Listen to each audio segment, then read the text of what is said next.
Welcome to Spiritual Success, the podcast. I'm your host, Cynthia Stant. As a dedicated student of metaphysics, I have skillfully honed my intuition, mastered the art of meditation, and cultivated a disciplined spiritual practice that has led me to become a multi-seven-figure top sales producer. Today, I work with thousands of business professionals, entrepreneurs, and their teams to up-level their sales game and create magic in their business and life. On this show, you will see that all success truly happens when you authentically align with your intuition. So come, be vulnerable, be open-minded, and allow success to pour through you here on Spiritual Success.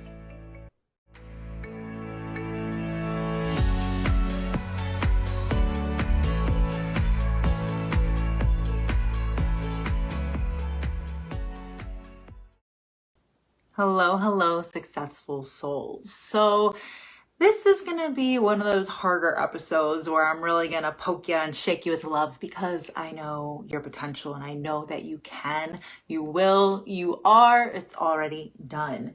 So a lot of times people ask me, how did you do it? Cynthia, how is it that you became a multi-seven-figure top sales producer? How is it that you got fired from your, high-achieving, high-earning executive position and started your own company and in the fourth month became a six-figure company and really have been skyrocketing since? How is it that you've been able to overcome, losing your father? How is it that you've been able to, push through and do all these things that a lot of people take a lifetime to do in such a short amount of time? Honestly, when it comes to success, I truly, truly believe that success is a decision. I choose to be successful. And if I say it is, then so it is. My word is law. My word is law. Because when I say I'm going to do something, you can trust that I'm going to do it. And the universe knows that I'm going to do it too. I never, ever, ever play crying wolf with the universe. The universe can bank on me. Right? I'm a really, really good investment. I am not a gamble. And the thing about that is that I know because I've excelled at the number one thing to become successful. You may not like this, but I believe the start of my success journey really happened when I realized that fear is the best guidance system. My life really began and all the success that I have now, and trust me, I'm getting so much more. And success is so much more than just business and finance. We know that it's health, it's relationships, it's your personal goals and you achieving them. But all of it really started when I understood that it's true. In order to have growth, you need to become comfortable with becoming uncomfortable. Adopting this into my life changed everything. Fear is, it's like your GPS. If something scares you, it's your dead sure sign that it's what you're supposed to do. You need to be growing. If you're not growing, you become stagnant. If you become stagnant, you become toxic. If you become toxic, well, figuratively speaking, and well, I guess physically speaking too, you die. I'm going to go back to my bathtub analogy. You may have heard this before, but if so, good. Repetition and consistency is the key to success, right? The thing is, if I had a bathtub and I filled it with water and it was fresh and it was wonderful, it was great, you took a wonderful bath in it, you got out and you just leave the water there. If you leave it for a really long time, because it's not flowing, it's not draining and refilling back up, it just sits there. And when it sits there, it becomes stagnant, which means it becomes nasty. It will form bacteria. It will get really just foul, right? It becomes toxic. I need you to drain that water and get it into movement, get flowing with it, out with the old, in with the new, consistently be growing, just like plants, just like trees, right? Grass doesn't try to grow, it just grows. It needs to keep moving and growing. And if it doesn't grow and it stays still and doesn't keep expanding, it becomes toxic.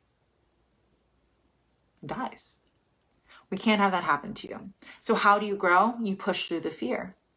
People say all the time, Cynthia, your middle name must be confidence. And I think that's such an amazing compliment to hear, because I can remember the woman who had really low self-esteem. I can remember the woman who did not identify her with her inner feminine beast. And so it's really important to be vulnerable. I say it all the time. It's your biggest superpower. The day I decided I was sick and tired of what I was looking at, the day I decided that I was in control, the day that I decided that I was going to be the CEO of my life, to be the shot caller, to be the visionary, to be the woman that's the leading lady of my film that I call this life, is when everything changed.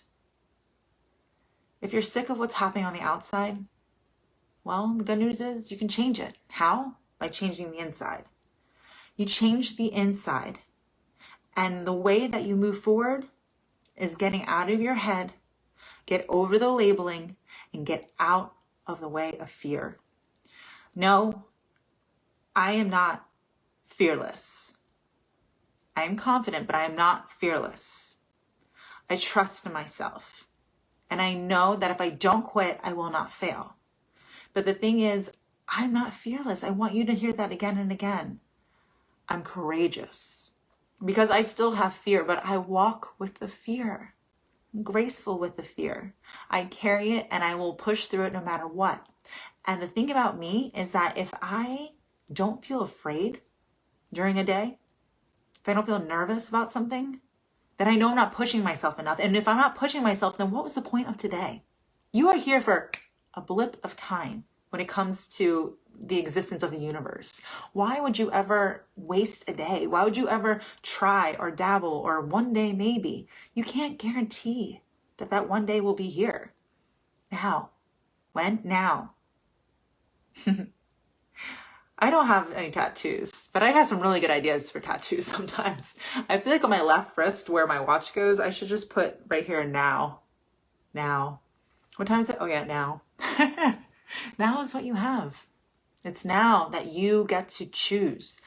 As the CEO of your life, are you going to label something as an obstacle or as an opportunity? You have to decide. When it comes to fear, are you really going to call it fear? Or are you going to call it something else? Are you going to have it work against you, or do you want it to work for you? What do I mean? Think about this. What is the difference between fear and excitement? Think about that. Because both of those, fear and excitement give you the butterflies in your belly, right? Both of them make you sweaty and blotchy. Both of them get your heart running and have you filled with adrenaline. So what's the difference? I'll tell you. Your mind and how you choose to label it. Everything in life is a choice. Everything is a decision. And you decide if you're going to grow or if you're going to stay where you're at.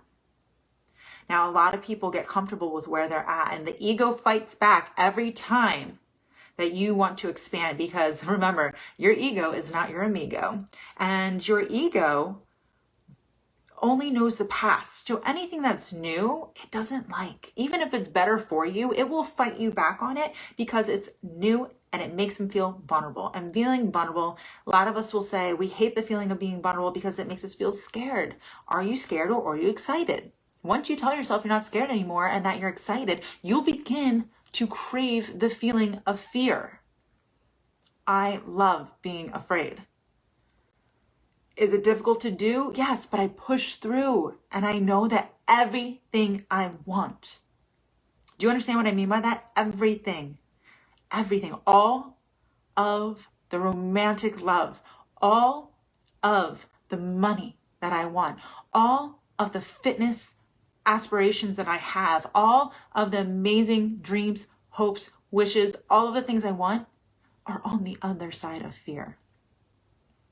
There's a lot of people who will not love because they are afraid to have a heartbreak. You can't live your life that way. You have to be vulnerable. You have to get comfortable with being uncomfortable. That's like saying, I will never go on vacation because if I go on vacation, it will end. So you're never going to go again? You can't go thinking it's gonna end, it's gonna end, it's gonna end. It's I'm here in the moment and I'm living it to the fullest, and I am here for a reason, soaking up all the goodness, because this is what life is for.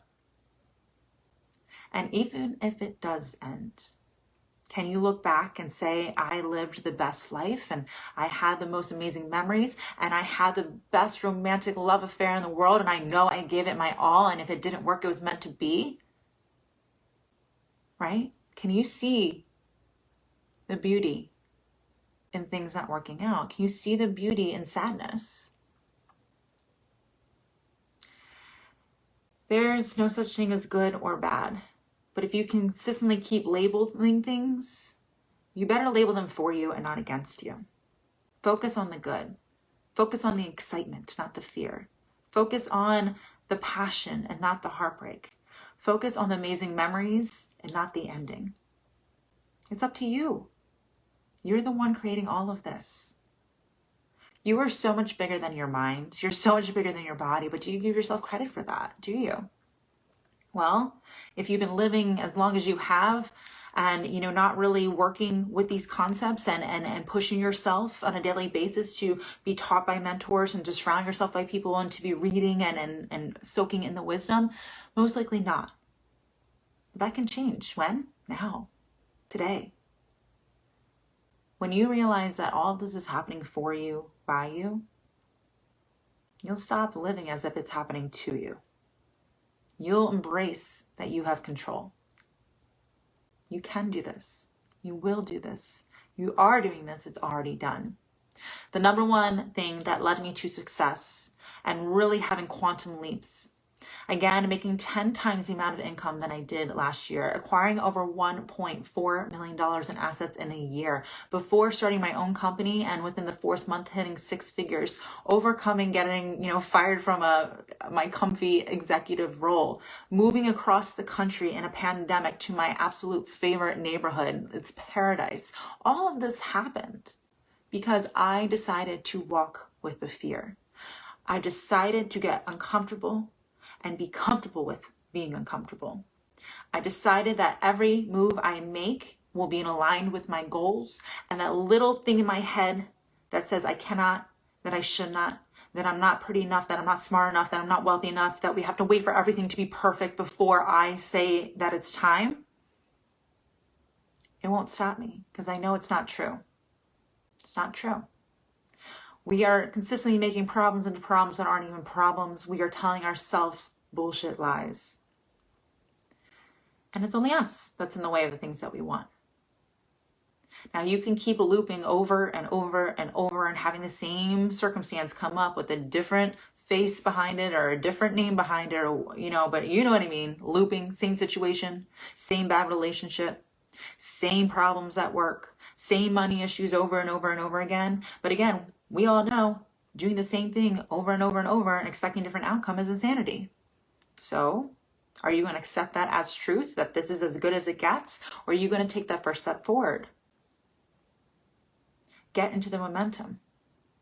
Kick fear's butt and say, I'm ready, and I can, and I will. Actually, I take that back. You don't have to kick fear's butt. You have to be obsessed and have a loving, intimate affair with fear. Make friends with fear. Fear is your guidance. What's this thing? It seems scary? Good. You're supposed to. If it's scary, it means you're not comfortable with it, which means it's new. And new means change. Change means growth. See where I'm going with this? I want to challenge you this week. What can you do this week that completely gets you out of your comfort zone? Create that dramatic change and experience that dramatic change. It starts with you. You go first, the universe responds. So if you do something that is completely different, you're going to get different results. Really, really appreciate fear. And do something this week that scares you. And hold yourself accountable to doing it every single week, every single day. And if you don't have somebody pushing you and helping you and being there with you to hold you accountable and to give you strategy, to give you structure, to give you support that you need, then I really encourage you, and I mean from the bottom of my heart, come hang out with me. Come join the Spiritual Success Sorority Facebook group. We're executive leaders, entrepreneurs, CEOs. We know what it's like to go through that mindset work, right? Of being an entrepreneur. Being an entrepreneur is lonely. Being an entrepreneur can be scary. But of course, we do the things that other people don't want to do so that we get to live the lives that other people don't get to live. So surround yourself by people who are there to help you and to bounce ideas off and to cheer you on. And again, as I always am happy to do, shake you with love when you need it. Because you can, you will, you are, it's already done. None of this you won't, you can't, it's not time. Now is the time. I love you. You're amazing. You can do this. All you have to do is acknowledge it, embrace it, and most importantly, see it through. Hey, successful soul, before you head to the next episode of Spiritual Success, be sure to come join me and other like-minded entrepreneurs and business professionals in my Facebook group called Spiritual Success Sorority. Everyone is welcome. And if you're loving the show, you're going to love the group even more. There, I'll be engaging with you weekly in live shows, listening to your input for new weekly topics, and hosting exclusive workshops for members only. So if you're looking to really up-level your financial and personal success, meet me on over in the Spiritual Success Sorority Facebook group. See you on the inside.